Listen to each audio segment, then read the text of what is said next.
Good afternoon. My name is Anna. I work for the System Operations Power System Analysis Group. This is a very important project to both Transpower and our customers, especially in the Auckland and Upper North Island region, because material voltage issues have been identified post the decommissioning of thermal generation of Otahuhu and Southdown and Huntly ranking units in the near future. And this will worsen once Huntly ranking units do go in 2022. Voltage stability issue is a very severe condition that could potentially result in a complete blackout, and that's something we try to avoid. Before I go into the detail, I thought I would just sort of go through the current situation of where we are in terms of our Upper North Island thermal generation decommissioning. So in 2012, we have approximately 9,840 megawatts of generation in the Upper North Island. And gradually over the years, the first that was decommissioned was Huntly Unit 4 in September 2013. The second one was Huntly Unit 3 at June 2015, Otahuhu B at October 2015, and Southdown, January 2016. So this is quite a recent change and very large. And Huntly ranking units, being Unit 1 and Unit 2, were announced to decommission 2019. However, that date's been revised to 2022. As we can see that by the end of Huntly ranking units decommission, we will have a generation deficit of 1,500 megawatts. So that is something we try to mitigate in terms of system stability issues caused by thermal decommissioning. And this is a transparent investment approval process. So this is what we're currently going through at the moment. It's approximately a 30-month process, and we are identifying options in options analysis. So we have completed our needs identification. So we've identified voltage stability issues into Auckland, and then we are going through this process, identify options, option analysis, and eventually to a proposal to Commerce Commission. And hopefully by the end of this proposal, we will get approval from the Commerce Commission to proceed from an investigations project to a grid project. So that's where we actually end up spending money to actually build something, an asset. And hopefully this process will be finished before our identified need date, which is 2022, post-Huntly ranking unit decommissioning. So phase 1 of our investigation, the needs investigation, that's completed Q2 of 2016. From this analysis, we have identified system support required beyond year 22. And in terms of voltage stability, that's our lowest limit identified. Over here, we've got our Upper North Island demand and load limits, so that's our annual peak in winter. And over here, we've got our year forecast into 2025. So this is the time frame that we assume Huntly units are in service up to 2022, and that's the period Huntly ranking units retire, 2022 onwards. This is our actual load for 2015, and from that load, we produce a P50 expected forecast, and we produce a P90 prudent forecast.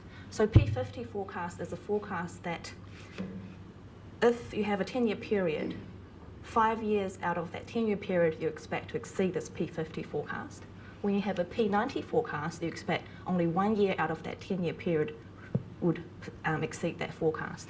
So in the past 7 years, none of these forecasts has been exceeded. So that's where we are. They are very aggressive. That's a comment that we received yesterday from our Auckland workshop, but we have to use them because they are defined in our planning process. This also gives us the headroom to identify issues early when you're using a more aggressive forecast. So from this forecast, we'll have identified an N-G-1 dynamic voltage stability limit. So that's when you have a generator on outage, which is Huntly Unit 5, and a subsequent tripping of something else. We have a static N-G-1 limit with a variance depending on your generation dispatch, and an N-1 limit, which is a tripping of a single component in the network. And again, that has a variance depending on your generation dispatch. So that's our situation with our voltage stability limit. As we can see that we are only cutting to our P90 forecast towards 2021, 2022-ish, when Huntly units are still in service. Our major issue is when Huntly is decommissioned, so this period post 2022. And that's what we are trying to investigate and then hopefully identify an option to implement to actually save the system if Huntly were to go from system voltage collapse. So phase 2, option investigation, that's what we're currently doing at the moment. As an engineer, I'm busy simulating lots of scenarios. So this is scheduled to be completed Q1 of 2017. Long list consultation paper I've mentioned before. We have consulted on the wider industry regarding on Transpower's perspective in terms of components that should be considered and our criteria, our assumption regarding this work. So this consultation was published in July this year, and it went through an 8-week consultation period, ended 30th of August. So highlighted in red are what's new in this consultation paper. That's a deviation from a usual major capital project. So these are grid support contract products, removal of distributed generation pricing principle and regional coincident peak demand charges, motor loading formation and dynamic reactive support. For more information on this, you can go through our website, which I will point to you to later. In consultation feedback, out of all our participants or industry, 16 participants actually responded to this long list consultation paper, and in general they have agreed with the need and with lots of uncertainty and shouldn't assume any new thermal plants up in North Island. And then also we have to consider for early Tiwai exit, synchronous condenser conversions and other points that's been raised. So at the moment we are writing a Transpower response to the feedback that's received to date, and we will publish those in the next few weeks. That can also be found on our website, which I'll point to you later. So as an engineer, I thought I must present to you our analysis results because that's where I spend most of my time. So system condition post 2022. I'm going to go through our base case results from the analysis. So for our base case, we have assumed Huntly ranking units decommission as scheduled. From our static PV analysis, we have identified a 95% PV. I'm just going to go through this. So 95% PV is your PV nodes, your static voltage stability analysis from nodes. 95% is you step back 5%, and that's normally a safe operating region. And that limit for our base case when Huntly is retired is 2,702. And at that point, our dynamic limit is above that limit. So the dynamic limit is in the binding limit. So we have static being the binding limit, and the forecast year is 2014. That's the prudent forecast year. Just going to show you our dynamic analysis envelope. So these are the criteria our dynamic analysis must satisfy. The outer one in the longer dashed line is our Transpower grid planning criteria. The system response post-event must fit into that envelope. The smaller, lighter coloured dashed line is the currently being consulted, the Electricity Authority's generator fault write-through criteria post-event. So here I've plotted 2 generating bus for our base case, and they satisfy this envelope at this megawatt transfer, so that's a safe operating region. And why do you use forecast year 2014 and not 2015? We shouldn't get fixated on this number. This is purely a reflection of where that megawatt value is in our prudent forecast. Does that answer your question? Well, no, I just wonder if it might be different if you use more up-to-date. So this forecast is still correct. This is just saying that when Huntly ranking units are decommissioned, we have exceeded our forecast in 2015. So if you remember that graph, so we can only serve a forecast in 2014.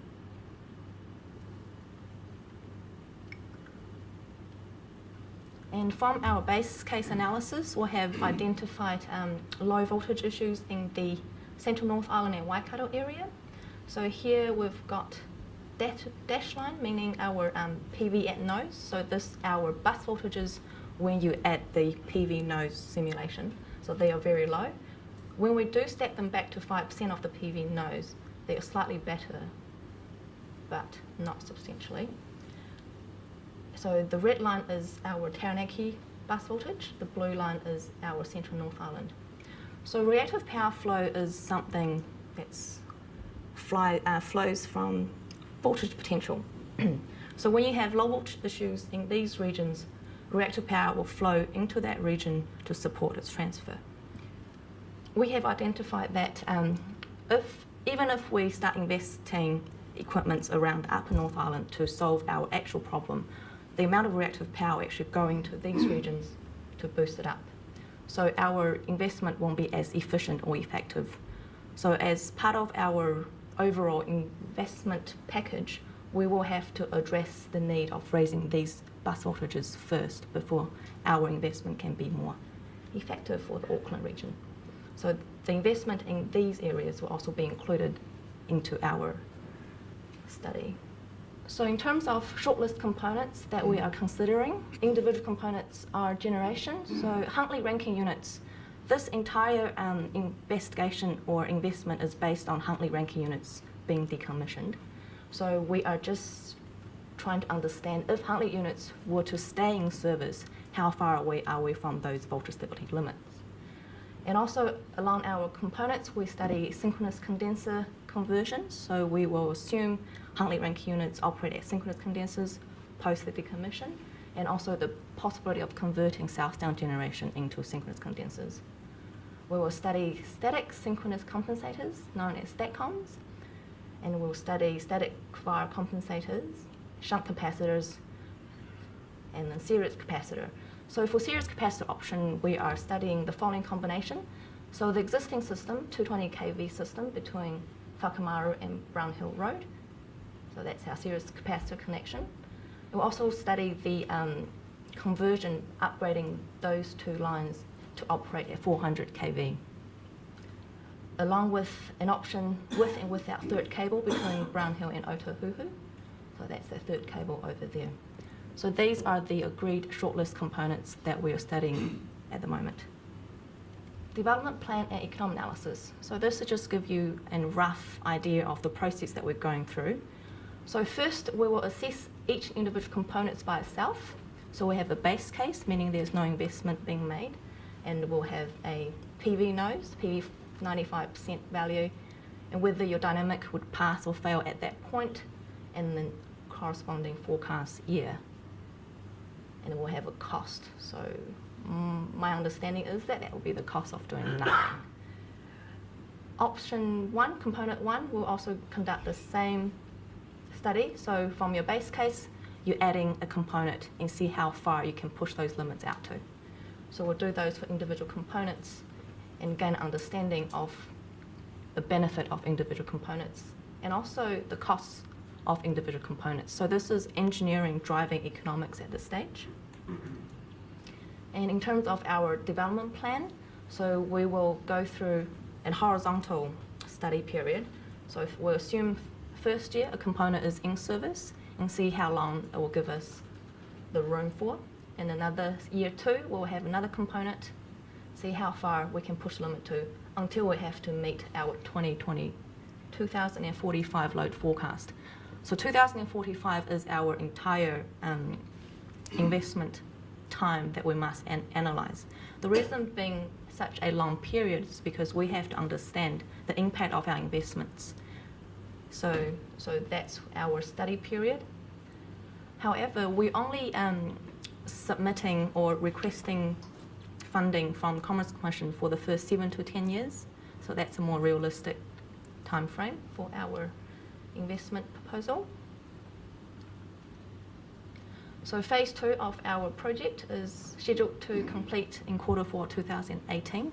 So this is the preferred option stage. So after our analysis from our shortlist components, we will have a set of development plans that's preferred option, and then we will present those and study those, and then also finally we will present our preferred option to the industry again for consultation and feedback, and then that goes into more detailed economic analysis from that onwards, and that will be more an economic driven solution for the most optimal investment, because we have to study the different permutations of that preferred option in terms of size, in terms of placement, in terms of the location, and minor tweaking of our engineering components to see which is the most economic investment to do to go forward.